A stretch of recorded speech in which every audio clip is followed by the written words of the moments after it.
Explica melhor. Enfim, a maneira de pensar a realidade que fica, né, perturbada por todas essas novas filosofias.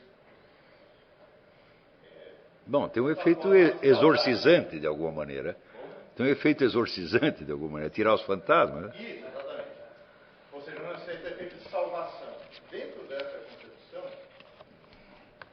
qual a sua concepção de salvação pessoal? Não tem nenhuma concepção. Não. Como é que eu vou ter? Não, que ela pode ser dada pela metafísica não. ou pela revelação? Não pode ser dada nem pela metafísica, nem pela revelação. Quem salva é nosso Senhor Jesus Cristo. Sim. Então, isso é pela revelação. Como revelação? Que Jesus Cristo salva. Não é a revelação que salva, é Ele, pessoa. A revelação está lá no Evangelho. Né? Exato. Não é isso? Então, você pode dizer, o Evangelho salva. Fala, não, o Evangelho não salva nada. Você pode ler o Evangelho o dia inteiro. Saber tudo aquilo de cor. É uma pessoa, não é uma ideia que vai te salvar, não é uma doutrina que vai te salvar, é uma pessoa real. Sim, pode escrever que é uma pessoa real. Isso é uma ideia, afirmação sobre uma realidade. Não, não é. Isso é uma coisa que ele mesmo disse. Sim, isso aceitou. Não, a minha ideia sobre... Não, tem uma diferença. Eu não tenho como transformar isso numa ideia. Se você vai dizer, agora nós vamos pegar esses fatos aqui e transformar numa doutrina. Eu digo, meu filho, a igreja está fazendo isso faz 2000 anos e não terminou ainda. Se você vai esperar a doutrina cristã ficar pronta, você não vai ser salvo jamais. Você está entendendo? Então, isso não tem como discutir na esfera das ideias e das doutrinas. Isso, vamos dizer, é um ato de uma determinada pessoa. Sim, que ocorre como? Como é que eu vou saber uma coisa dessa? Diz que ele vai vir julgar os vivos e os mortos. Como é que ele vai fazer isso? Tem a menor ideia? Não é o sacrifício dele que julga? Não é ele, não é o sacrifício dele, é ele mesmo. Não, sim, mas o método... Não está dito assim, que no final da vida você vai ser, no final dos tempos você vai ser julgado pela crucificação. Não, você vai ser julgado pelo crucificado. Deus amou de tal maneira para que todo aquele que nele crê não pereça, mas tenha vida eterna. Isso não responde à pergunta que foi colocada. Ele próprio diz, as coisas se passam desta maneira. Isso foi uma revelação, ou não? Bom, se você está querendo dizer com revelação a sequência de acontecimentos que está narrado no Evangelho, e que inclui muito mais acontecimentos do que estão narrados no Evangelho, então sim, vou dizer, isso é a revelação. Mas se você entende por revelação apenas aquilo que está escrito no Evangelho, que foi depois desenvolvido pela doutrina, ao longo das discussões teológicas, do concílio, etc., eu digo, a revelação não salva ninguém. Não é a revelação. Escuta, a palavra revelação está só atrapalhando. Ninguém jamais foi salvo pela revelação. A revelação é apenas um fato, esse fato já aconteceu. O que já aconteceu, tá certo? Não vai determinar o que vai acontecer depois. Existe uma decisão a ser tomada. Essa decisão vem de uma pessoa. Então ela é a decisão arbitrária? Não, como é que eu vou saber? Não, tipo, Vou dizer, é da natureza de Jesus Cristo a ação arbitrária? Não. É da natureza de Jesus Cristo a ação de acordo com uma lógica predeterminada? Também não. Ele tem uma natureza própria. Tem uma pessoa que tem um caráter. Não, mas eu vou pegar uma coisa muito mais simples. Um ato que uma pessoa faz por amor a você é arbitrário? Não. É um ato inteiramente determinado por uma doutrina lógica que foi antecedida? Também não. Então, essas categorias não se aplicam ao amor divino, é muito simples. Mas o amor divino ele segue uma possibilidade, ele pega aquela ideia do metafísica do possível. Então, por exemplo, da mesma forma. Não, mas o que você está querendo é você está querendo entender a lógica do amor divino. Então, em primeiro lugar, isso não faz sentido. Então você. Lembra o exemplo que eu dei outro dia. A pessoa chega para você e fala, eu te amo. Você vai perguntar por quê? Não, mas os atos materiais. O ato do amor é autoexplicável. Nenhuma explicação o abrange. Quer dizer, o amor responde a todas as perguntas instantaneamente e aplaca, né, todas as dúvidas. Ele não é que ele responde a todas as dúvidas, ele aplaca todas as dúvidas. Quer dizer, a dúvida cessa de fazer sentido naquele contexto. Quer dizer, e esta é a resposta final. Mas há um chamado, quer dizer, se trata de revelação no sentido, quer dizer, ele esteve na Terra e falou certas coisas, vem até mim, né? Eu sou a porta. Espera um pouquinho, espera aí. O Jesus do qual vocês estão falando é um Jesus que está lá no Evangelho e que está na doutrina. Não é desse que eu estou falando. Tudo que o Evangelho diz e tudo que a doutrina diz é um nada. Eu estou falando do Jesus real. Mas como você conhece o real se não acessar ele pela relação? A pergunta é o contrário. O Jesus real já estava agindo aí muito tempo antes do Evangelho. Se não tivesse o real, como é que você ia conhecer a revelação? Vamos dizer, é um hábito cultural de confundir a ordem do conhecer com a ordem do ser. Mas o que tem que predominar é a ordem do ser. E também não é verdade que você só o conheça através da revelação. Isso não é verdade de maneira alguma. Não, sim, mas a ideia. Eu vou fazer outro comentário. Entendeu? Olha, a ação divina está onde ela quiser. Não é onde está escrito na revelação. Se você quiser pegar um sujeito que nasceu na Conchinchina, que nunca ouviu falar de evangelho nem coisa nenhuma, e Deus quiser fazer um milagre para ele, faz, ué. Então, a ação divina predomina sobre a revelação. Mas predomina infinitamente. Então, não é certo você dizer, nós só sabemos dele o que está escrito ali. Fala, Porque ele quis se fazer carne e se revelar. E se você nunca ficou sabendo disso, vai interferir em alguma coisa? Não vai interferir em absolutamente nada. Escuta, você veja, a sequência dos milagres que aconteceram depois do que está ali, é um negócio inabarcável. E não depende das pessoas conhecerem o Evangelho. Você veja o apóstolo Paulo. A ação divina é muito mais vasta do que vocês estão imaginando. Não, sim, mas o apóstolo... É o seguinte, olha, eu digo, vocês leram muito o Evangelho e estudaram um pouco a história dos milagres. Mas como é que começa o Evangelho? Não começa com um milagre? Se não tem o milagre do nascimento virginal, não vale nada. Daqui não vale nada. Se não tem o milagre da ressurreição, também não vale nada. Então, o milagre prevalece sobre a narrativa evangélica. A narrativa evangélica existe porque existiu o milagre. Então, é o milagre que explica a revelação e não a revelação que explica o milagre. Sim, mas veja o apóstolo Paulo diz o seguinte: ainda que viesse um anjo pregasse o evangelho, do qual nós não temos pregar, seja nada. Faz o seguinte, olha, você é de formação protestante? Então, esses caras lêem o Evangelho o dia inteiro. Né? E este aqui é o problema. Daí eles querem explicar tudo pelo Evangelho. Eu disse, está dito no próprio Evangelho que o Evangelho é uma migalha em face daquilo que Jesus Cristo fez. Não com as palavras. Tá, eu estou dizendo com as minhas palavras. Porque se fosse contar tudo o que ele fez, não haveria livro que chegasse. Então, de cara, está dizendo, olha, isso aqui é só uma amostra. Tá certo? E o acento aí, a que pesa mais, é o que ele fez. Porque, para começar, ele fez o mundo.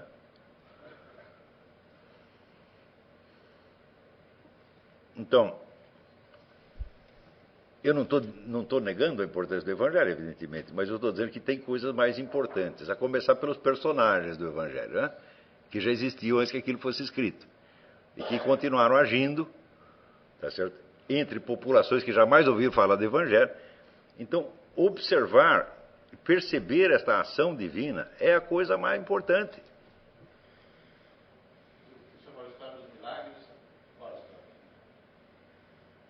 A narrativa de todos os milagres. Olha, tem 40 santos católicos que foram enterrados há séculos e o corpo deles está intacto. Né? Começa por isso aí.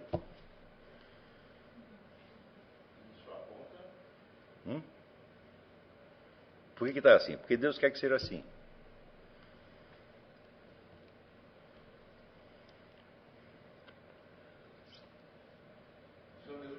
Lê a vida do Padre Pio. Só os milagres do Padre Pio. O Padre Pio fazia 5, 6, 7 milagres por dia. Né? É um absurdo. Aquilo é um absurdo. Né? Então, ali acontecem mais coisas do que estão narradas no Evangelho.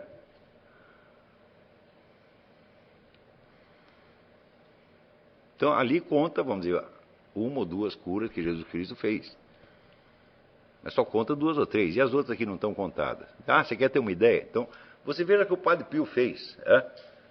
O Padre Pio não é Jesus. Então, só as do Padre Pio já transcendem em número todas aquelas que estão cantadas no Evangelho. Agora você imagina o que todos os outros fizeram. Porque Jesus Cristo disse, o que eu fiz, vós o fareis. E os caras estão fazendo, pô. O Padre Pio, em termos de frutos, qual a história, qual a relação dos milagres com aquilo que ficou em função dos milagres? Eu não sei, não tenho a menor ideia. Mas agora eu vou fazer uma avaliação, vamos dizer, da repercussão histórica dos milagres do Padre Pio.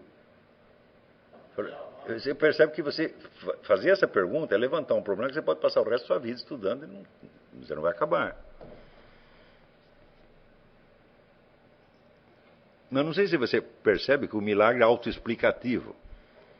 A menina que não tinha pupilas e saiu enxergando. Ela vai perguntar, como é que você fez isso? Se eu não tiver explicação, eu não aceito?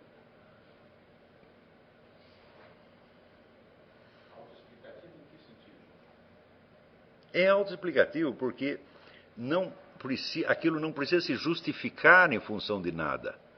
É autojustificado, por assim dizer. Como o bem que as pessoas fazem é autojustificado. O mal é que você tem que encontrar uma explicação. Veja as duas perguntas. A pessoa chega para você e fala, eu te amo. Você não pergunta por quê. Eu te odeio. Por quê? É assim ou não é assim? Quer dizer, o amor é autojustificado, ele ilumina o campo do acontecimento e não há o que explicar, porque ele é a explicação. A explicação é aquilo que, vamos dizer, acalma a sua alma. Ele te coloca dentro do campo de luminosidade, onde as questões desaparecem.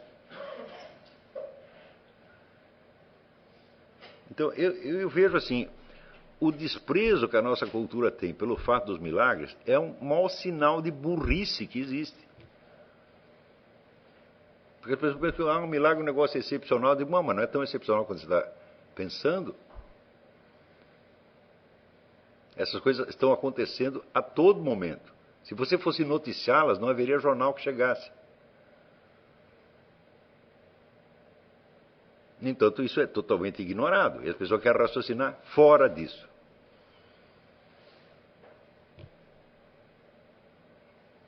Então, bom, então só sobrou um canal. Esse canal é o Evangelho e a doutrina.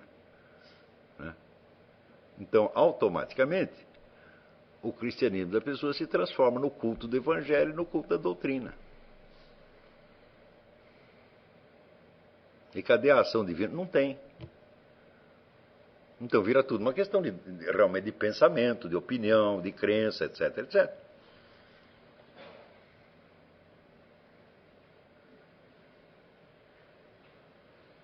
O Padre Pio foi confessor durante 40 anos.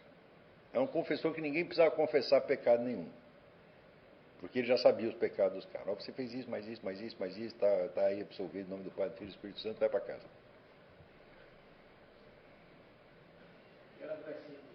Era do SNE. Começa mesmo que ele tivesse feito só isto. O senhor mesmo falou do Igreja Católica que estava aí para a salvação das almas. O que o senhor quer dizer com isso? Se há, então, a salvação de almas por algum caminho. Claro, a finalidade dela é essa. Mas não quer dizer que Deus não possa agir à margem dela se Ele quiser. Sim, claro. Deus está proibido de fazer isso? Não está. Deus, obviamente, se pronuncia de um jeito ou de outro. Claro, não cabe nenhum de nós avaliar. A ação divina, se você pegar a história inteira da Igreja Católica, a ação divina no mundo transcende aquilo infinitamente. Porque começa da criação do mundo. Aliás, começa antes da criação do mundo. As pessoas, quando falam a palavra Deus, elas sempre estão falando de um ente abstrato hipotético.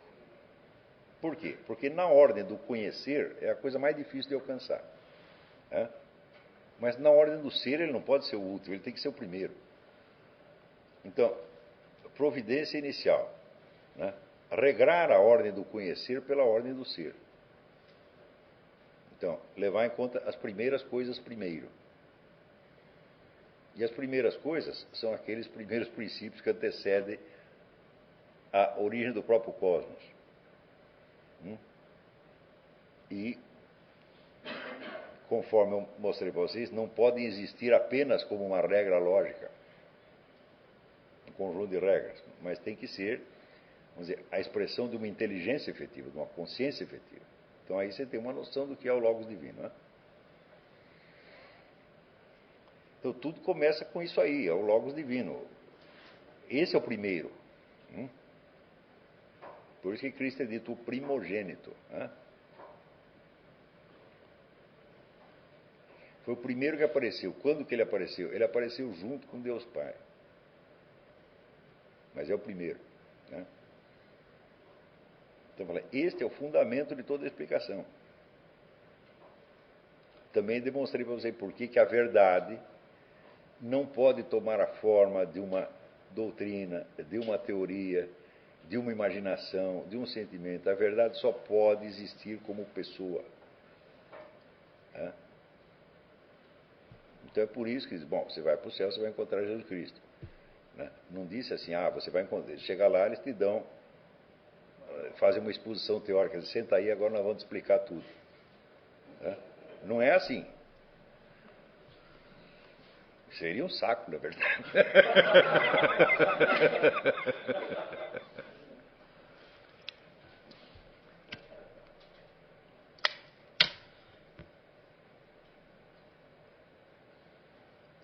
Eu sei que as coisas que eu estou dizendo, mas elas são tão contrárias à linguagem do pensamento contemporâneo, que mesmo pessoas que são cristãs, às vezes acham escandaloso o que eu estou falando.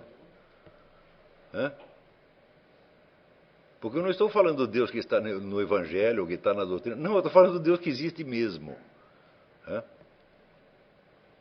pessoas não estão acostumadas, sempre tomam Deus como objeto de crença. Então temos nós, os crentes, acreditamos, os outros descrentes não acreditam. Então Deus se resolve dentro da esfera das crenças humanas. É um objeto de crença. Mas olha, eu já desisti disso há muito tempo.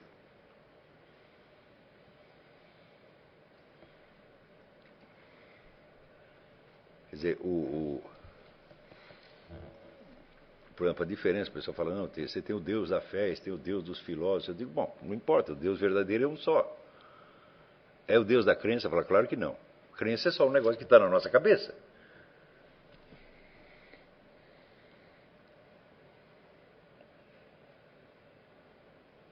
Mas não se trata do Deus no qual você crê. Crendo ou não, você crendo ou você não crendo, ele está agindo. E é este que interessa. O Deus da sua crença não pode salvar você. Só o Deus real pode, o qual transcende a sua crença. Você pode até acreditar um monte de coisa errada com relação a ele. Não vai fazer a mais mínima diferença, porque quem vai te salvar é ele, e não o que você pensa a respeito dele. Eu chego lá, eu tenho a doutrina aqui certinha, e você salva por isso. Tu não vai. Que doutrina não salva? Muito claro. Isso não implica... Porque tudo que... Vejam, a doutrina é um conjunto de possibilidades lógicas. Nenhuma doutrina abarca a realidade. Ela se refere à realidade, mas não a abarca. Não quer dizer... Kant, por exemplo, como que Deus, a concepção que esse homem está separado de Deus. De alguma forma, há um chamado, há uma discussão, há alguma... Que história que Deus está separado de Deus? Nem os caras do inferno estão separados de Deus. Nem o diabo está separado de Deus. Hã? Isso é uma figura de linguagem. Num certo sentido. Não, isso não é um conceito rigoroso. O homem está separado de Deus. Quer dizer, metafisicamente, isso é um absurdo. Você não pode estar separado dele uma fração de segundo. Hã? O que acontece é o seguinte: você ou não sabe dele, ou não tem, vamos dizer, a atitude adequada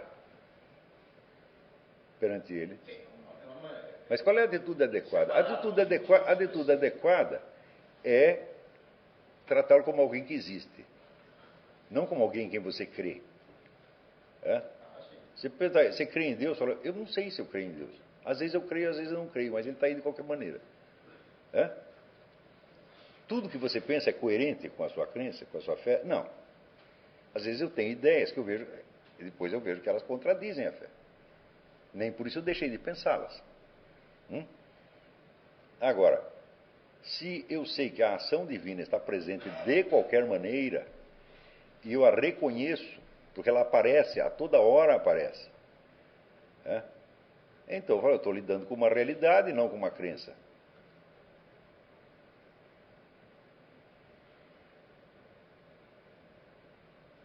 Agora, é por isso, vamos dizer, que o estudo dos milagres é importante, porque os milagres não são elementos de doutrina, são coisas que acontecem.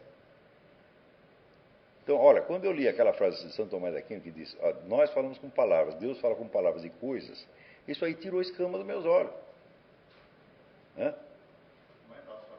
Nós falamos com palavras, Deus fala com palavras e coisas, e atos e fatos. Então eu falei, peraí, então tudo que acontece é o discurso divino, Deus está falando o tempo todo. Não é isso? E é ali que nós temos que prestar atenção. Quer dizer, os fatos, eles expressam o poder divino o tempo todo. Uns expressam diretamente, outros indiretamente, e outros inversamente, mas expressam. Agora, quais que expressam melhor? Aqueles que você vê que decorrem diretamente e sem obstáculos da ação divina, por milagre. O milagre é uma expressão direta e sem mácula. Não tem mistura. Então, bom, esses são os fatos mais importantes.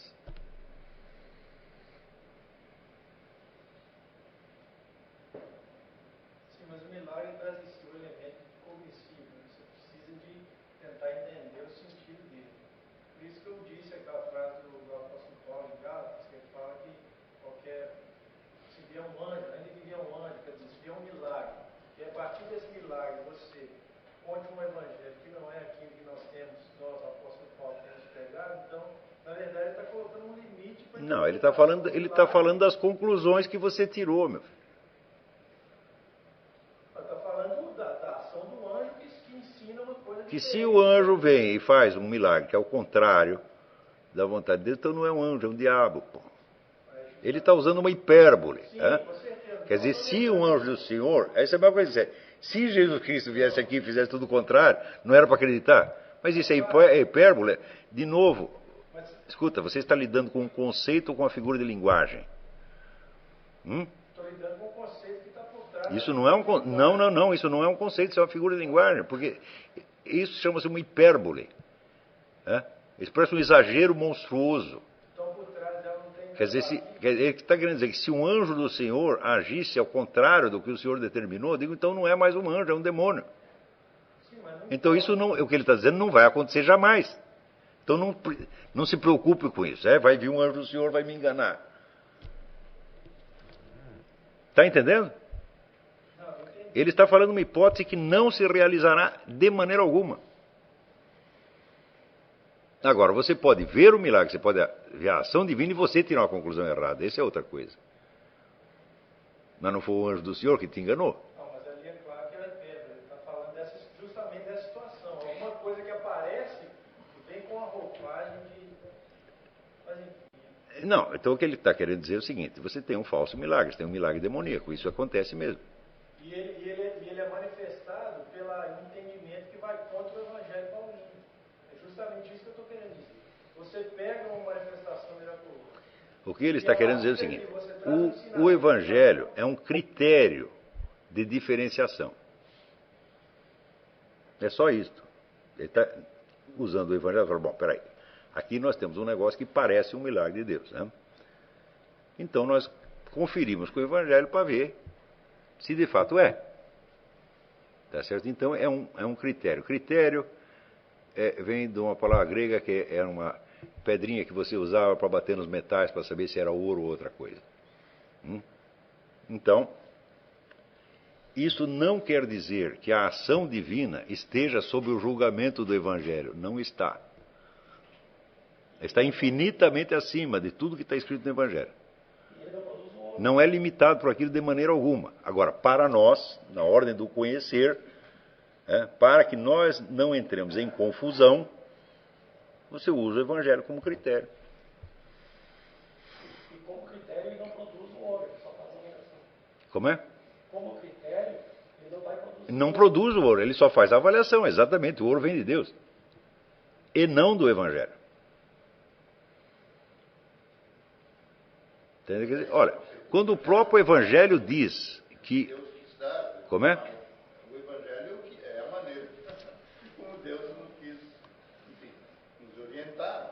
Não se trata de que o Evangelho controlar a Deus. É o contrário. O que mais nós temos para nos orientar? O que mais nós temos? Para nos orientar. O que mais nós temos tem o próprio Deus. Hã? Se não fosse assim, ninguém se salvaria antes de Jesus Cristo encarnar fisicamente nesse mundo, nem se não tivesse contato com a nossa cultura. Claro. Jesus Cristo não pode levar ao céu quem ele quiser?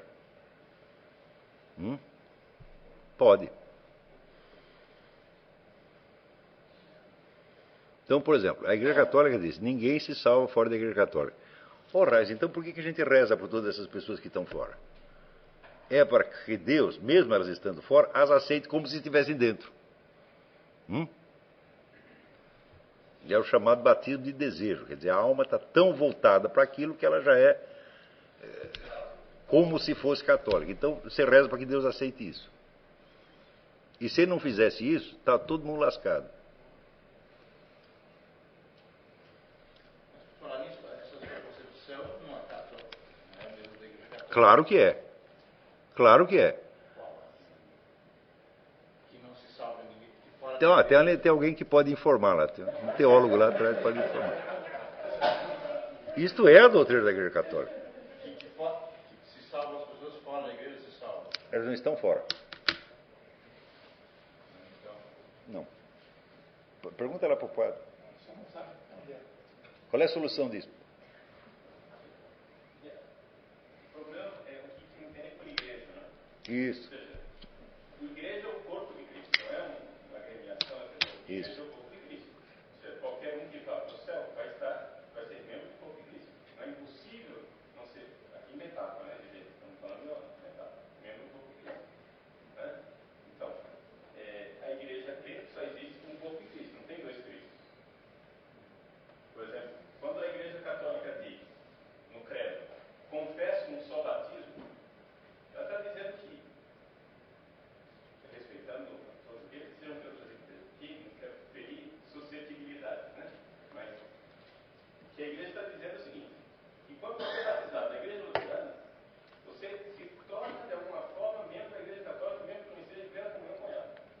Porque não tem dois batismos, só tem um, que faz parte da igreja católica, que é o corpo de Cristo. Agora, reconhecido ou não, aí entra as brigas. não só igreja, não só Não só na sua igreja, não só batismo. Então, todos os que serão salvos serão membros dessa única igreja de Cristo. Né? Eu acho que isso aí Então, quer dizer, explica. o chinês lá da China, que nunca ouviu falar de Jesus Cristo, né? Pelo qual nós rezamos querendo que ele seja salvo. Quando ele for salvo, ele será salvo. Por Jesus Cristo será Membro da Igreja Católica, exatamente. No céu será todo certo. Então. Pelo menos essa é a igreja universal. Esses caras são todos católicos do B, você está entendendo?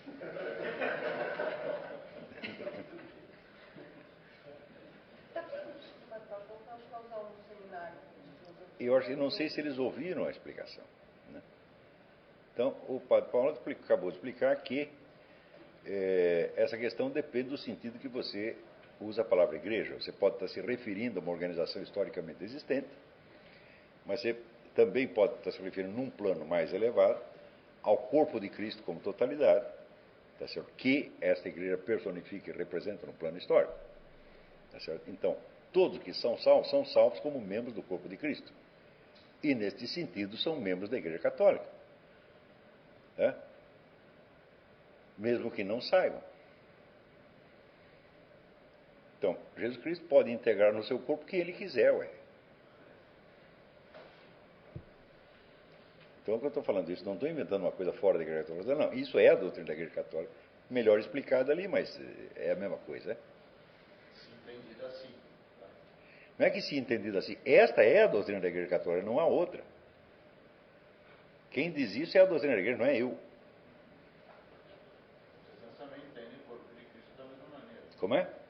Não, os protestantes também entendem que a igreja é o corpo de Cristo, nesse sentido. É da mesma maneira. As pessoas, não é uma organização.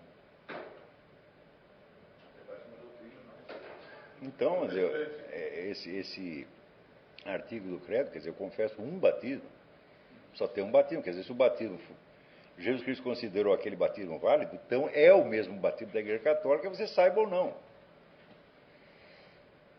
Sim, mas há uma concepção nesse processo de orar, de receber pelo chinês, que ele será salvo, a revelia de um processo de vida que ele vai sofrer. Aqui Ele morreu como é que nós resolvemos os nossos problemas intelectuais com aquilo que Deus fará, aí é um outro problema chamado teologia, né? Ou filosofia, no caso, como queira, né? Aqui, por exemplo, no ano 2000, Karl Ratzinger publicou um documento comandado pelo Paulo II chamado Dominus Jesus, que fala que só existe uma salvação, que Jesus Cristo só existe, portanto, um corpo de Cristo que é a igreja católica. Né? E não explicou mais nada. Isso aí cabe a nós querer explicar, cara, não tem sua teoria. Está lá dito, é isso. Agora, como vai se dar? Bom, não sei lá. Ou seja, nós somos levados a ter teoria. Quer dizer, mas peraí, mas como é que o que importa você saber como é que isso vai ser feito? É você que vai fazer? Não é isso. Você vai interferir no negócio? Isso se reflete antes da morte. Então, quer dizer, a ação divina, meu filho, não é uma teoria que você possa discutir, ela é um fato que se impõe. Sabe aquele negócio do Hegel, que ficava olhando a montanha e dizia, de fato é assim. Não há mais nada para dizer? Quer dizer, o fato é uma coisa terminal. Ele fala por si. Agora, as perguntas que você faz, em primeiro lugar, qualquer pergunta que você faça sobre um fato, o encara sob uma direção só. Tá? Não sobre todos ao mesmo tempo. Tá? Só se você for capaz de raciocinar o fato concreto da sua totalidade, coisa que você não é capaz. Você é capaz de observar o fato concreto na sua totalidade, mas não de pensá-lo. Tá? Na hora que você começa a pensar, você já subdividiu o fato com seus vários aspectos e direções. Então, é claro que isso, ontologicamente, está numa escala infinitamente abaixo do fato. Só que todos nós, vamos dizer, há vários séculos, nós estamos viciados em privilegiar as ideias, as teorias, as hipóteses, etc., etc., e virar as costas ao fato. Olha, eu prefiro um montão de fatos que eu não entenda, né, do que uma única ideia errada que eu entenda. E mesmo se a minha ideia estiver certa, é apenas uma ideia, nada mais. Quer dizer, existe, no mundo moderno, existe uma espécie de horror ao fato, está entendendo? Horror à realidade como tal, que vem justamente do sentimento do desamparo, né, o sentimento cósmico persecutório, que é a base de todo o gnosticismo. Então, quando o Eric Voegelin diz que o gnosticismo é a ideologia do nosso tempo, ele tem toda a razão. Não enquanto doutrina, mas enquanto estado de espírito. Quer dizer, você sentir que você está dentro de uma imensa realidade hostil, contra a qual você tem que se defender de algum modo. Quer dizer, você tem horror à criação. E isso é o estado de espírito moderno por excelência. E note bem, todos nós fomos infectados por isso. Todos. A cultura contemporânea inteira, pouco importando se é ateística ou religiosa, a linguagem geral é deste tipo. Para você encontrar algo que não seja assim, você precisa recuar muito no tempo. Até quando? Não sei exatamente. O que também não quer dizer que tudo nesta cultura esteja infectado disso. Não, tem coisas que não estão.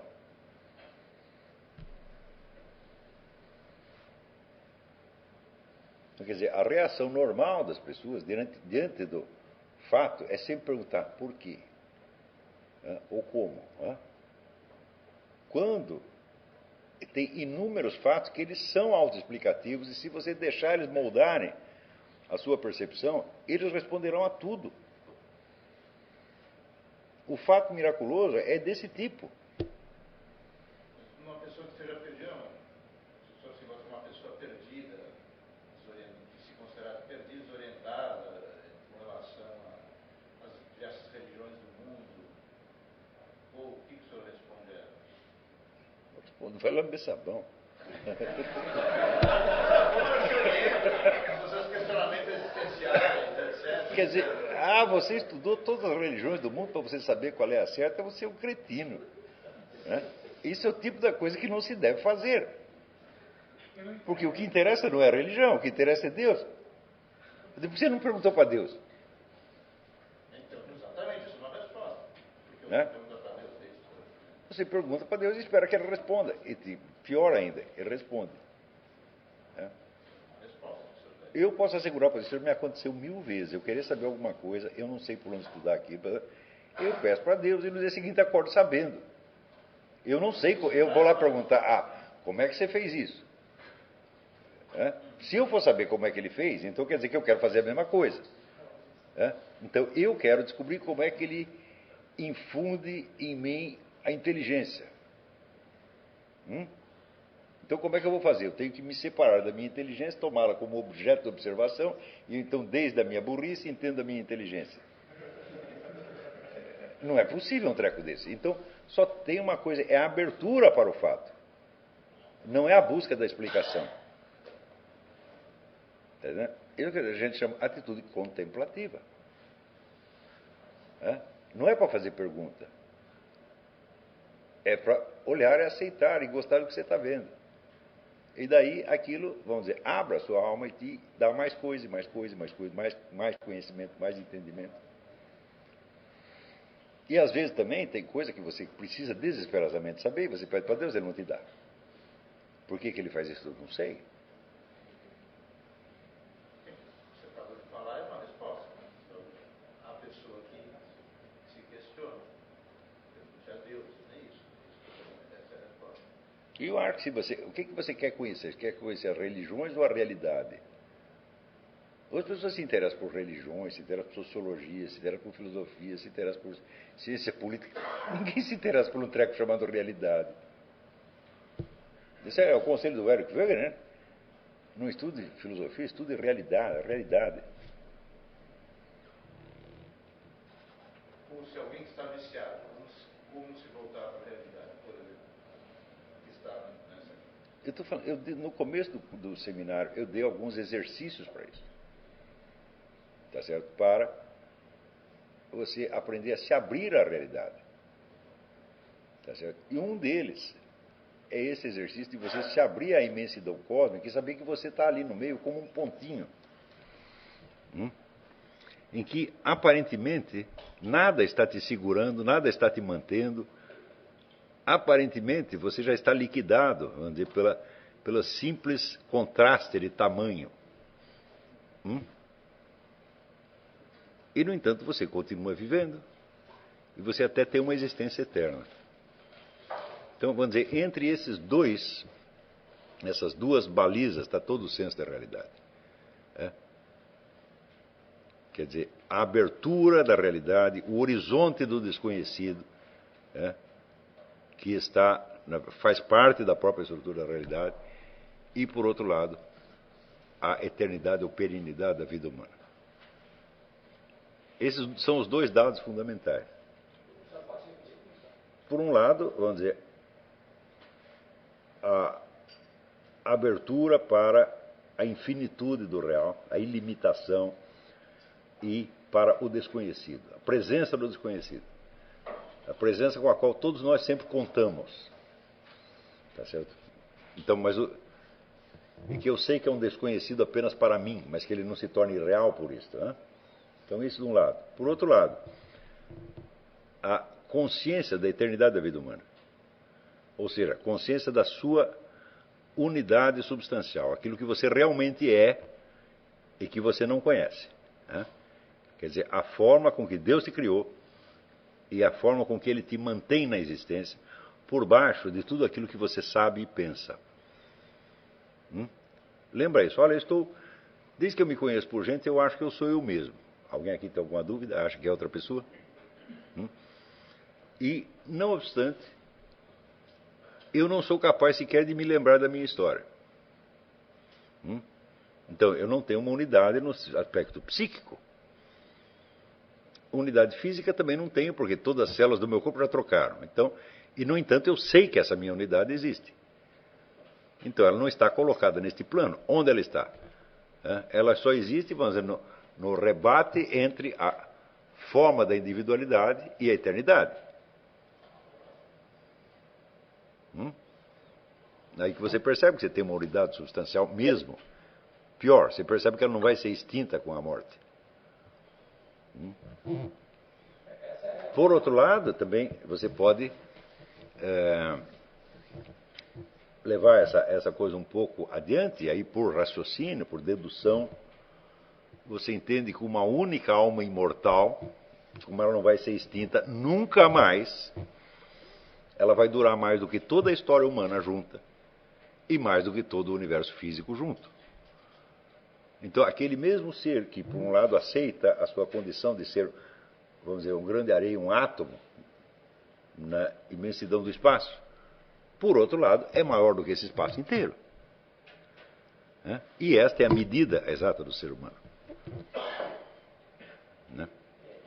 Quer dizer, é o negócio do Salmo, que é o homem, para que o visite, no entanto, o fizeste pouco menor que os anjos.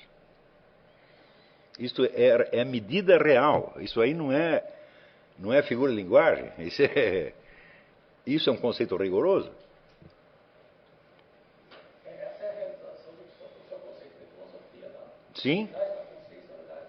Isto. Isso é um método, né? Esse é o método. Quer dizer, o método, tentar balizar tudo o que eu penso, tudo o que eu acho, tudo o que eu sinto, pela medida da realidade. Qual é a medida da realidade? É o homem, ao mesmo tempo, um átomo perdido no espaço e no tempo. E, por outro lado, é maior do que o espaço e o tempo.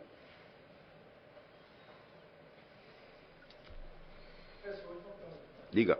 Em relação, desculpa se eu trabalhar tanto assim, mas em relação ao que o senhor disse... Aluno é peste, só quer que a gente trabalhe.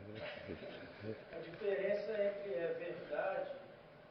verdade com coisa que você falou, acho que foi na segunda aula, aquela definição que eu tinha de verdade, que a realidade é conforme com o conhecimento. Segundo Kant, a verdade é aquilo que se conforma com a modalidade do nosso conhecimento. Sim. Aí você falou que não é só isso, é mais do que isso. Eu não consegui entender... Não, o que eu estava comentando é a definição escolástica da verdade. Sim. Que é a coincidência entre, vamos dizer, o conhecimento e os fatos. Então, esta definição, ela é verdadeira, só que ela não é suficiente. Porque aí está se referindo somente à verdade como algo que está na nossa consciência.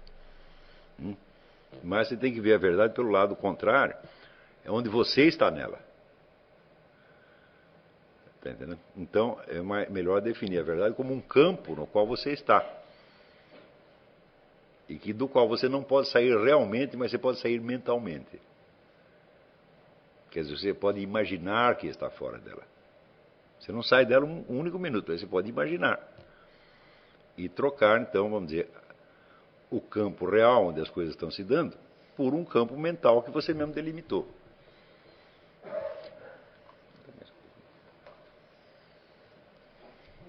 E que você é impelido a fazer isso. Qual é o que impele você a fazer isso? O medo. A falta de confiança. Dito de outra maneira, a falta da fé. Porque se você entende a fé como confiança e não como crença, né, você vai entender que a diferença entre as duas atitudes é você tem fé ou não tem fé. Quer dizer, você confia ou não confia. Né? Se você não confia, bom, então você vai ter que se defender. Para você se defender, você tem que criar, vamos dizer, uma estrutura defensiva, uma espécie de fortaleza mental, dentro da qual você se abriga. Só que essa defesa é puramente mental, só existe na sua cabeça. Por outro lado, você continua no mato sem cachorro como antes. Obrigado. Então, não tem outra saída, é?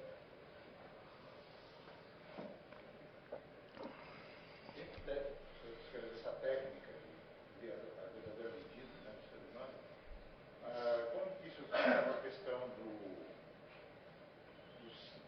está no Evangelho, que eu era cego, agora eu vejo, que é uma abertura de olhos.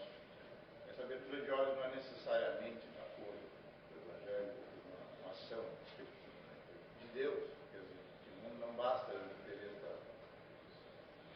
essa atitude. Olha, eu não sei, porque acho que essa abertura de olhos já se dá inúmeras vezes na vida. Né? Eu sempre tenho a impressão de que até a véspera eu era idiota e que agora eu sou inteligentíssimo. Só que amanhã eu teria a mesma impressão de novo. Né? Quer dizer, antes eu não entendia, agora estou entendendo. Ah, muito bem. No dia seguinte acontece a mesma coisa de novo. Por quê? Porque isso não termina.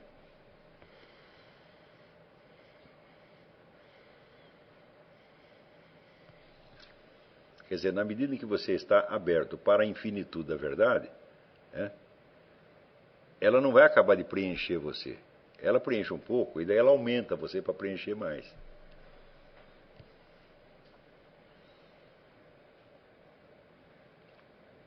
Então, quer dizer, esse de fato é um processo de transformação da alma humana.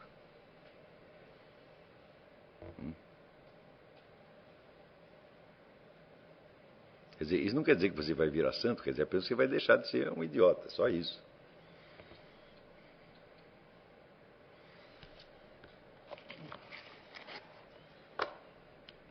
Então, veja, você não dorme todas as noites? Quando você dorme, para você poder dormir, você tem que decretar que todos os problemas vão ficar para amanhã. Você não faria isso, se você não confiasse que alguém está administrando o conjunto das coisas e que, portanto, você não precisa se preocupar. O simples ato de dormir é uma afirmação da fé. Agora, todas as pessoas dormem, inclusive aqueles que não têm fé nenhuma. Então isso quer dizer que, na verdade, eles têm a fé, que lhes permite dormir e deixar os problemas para amanhã. Mas, na representação mental que eles fazem, eles não têm.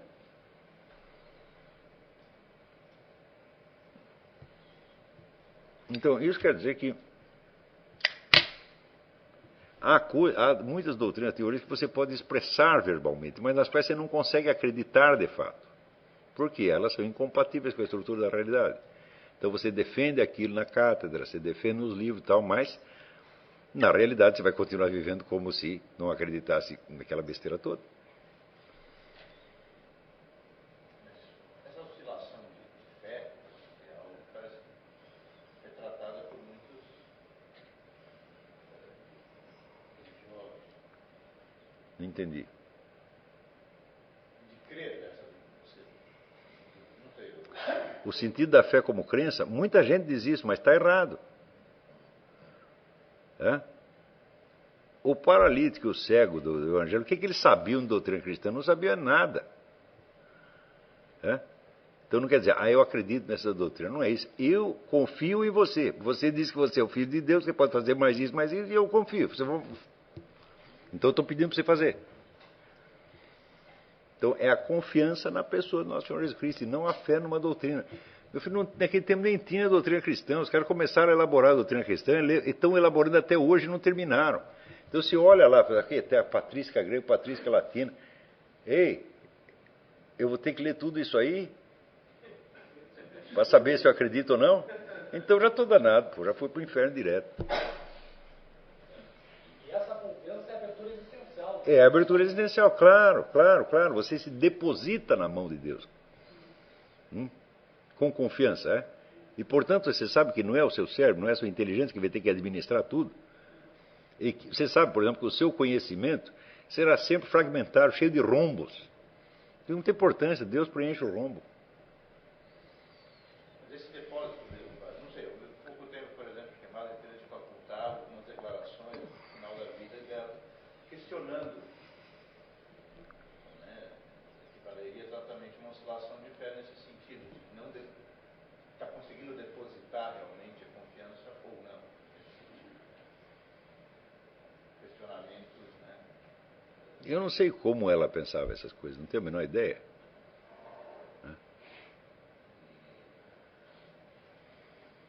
Eu digo, mas a atitude de confiança em Deus é uma coisa muito mais profunda do que a crença. E acredito que a maioria das pessoas tem isso. Quando você perde mesmo, você está num desespero tão grande.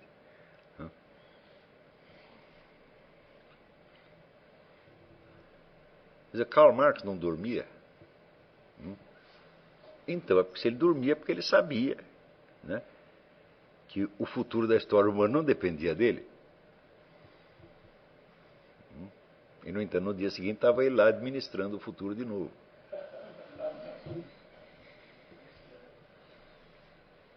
Quer dizer, quando na Bíblia diz que o homem existe para louvar o Senhor, não diz isso? Essa é a finalidade da nossa existência. Portanto, isso está na nossa natureza. Então, de algum modo, nós fazemos isso, querendo ou não, sabendo ou não. Mas nós fazemos existencialmente, não mentalmente. Agora, quando você passa a fazer mentalmente também, significa o seguinte: os seus pensamentos estão mais de acordo com a sua modalidade de existência, portanto, com a estrutura da realidade.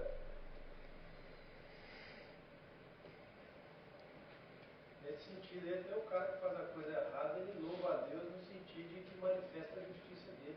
De alguma maneira. Mas não só nesse sentido invertido. Muitos pecados trazem instantaneamente o seu arrependimento.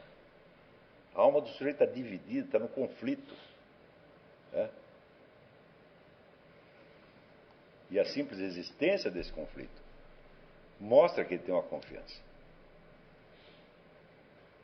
Não é só no sentido, não, se você tem o mérito, você vai ter o prêmio, se você tem o pecado, você vai ter o castigo. Portanto, você está manifestando a justiça divina de duas maneiras. Isso existe, mas não é só assim. A coisa é muito mais complicada, na verdade. Quer dizer, o sujeito está fazendo o treco errado, né, e ele sabe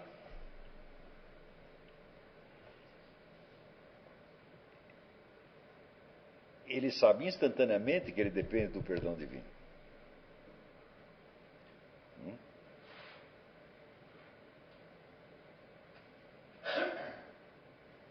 Quer dizer, não está na capacidade humana de você só fazer aquilo que você considera absolutamente certo. Você tem uma margem de confusão e de ambiguidade enorme no meio. Mas essa confusão e essa ambiguidade está na nossa mente, não na nossa realidade.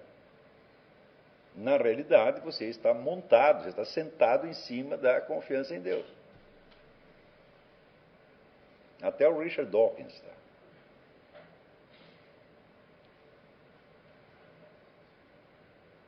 Então, todo esse drama humano se desenrola na nossa mente, naquilo que nós pensamos e acreditamos, não naquilo que nós somos existencialmente, a espécie humana continua funcionando de maneira maravilhosa.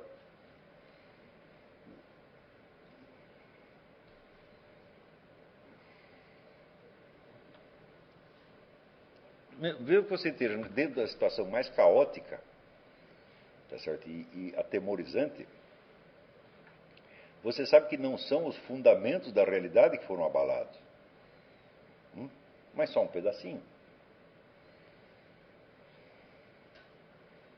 Se você está no meio da Segunda Guerra Mundial, está lá no campo de concentração, de uma situação aflitiva, mas isso não quer dizer que os fundamentos da realidade foram abalados, é você que foi abalado. Se não fosse isso, o terror das pessoas seria muito maior do que é. Como é que o ser humano sobrevive, às vezes calmamente, às piores situações possíveis? Né? Quando o Viktor Frankl, ele conta que dentro do campo de concentração ele viu mais bons exemplos do que maus exemplos, eu digo, como é? Isso é possível?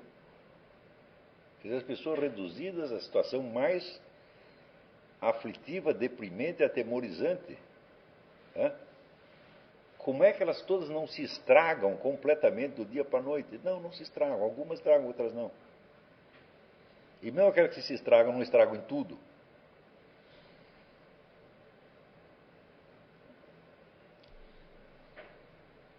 Então, quer dizer, esse fundo de confiança, ele existe e ele é natural no ser humano, porque o ser humano existe para isso.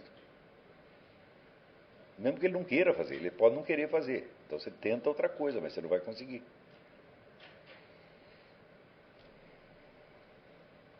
É isso. Eu acho que com isso dá para nós encerrar. Né? Eu não cumpri todos os itens do programa, mas os principais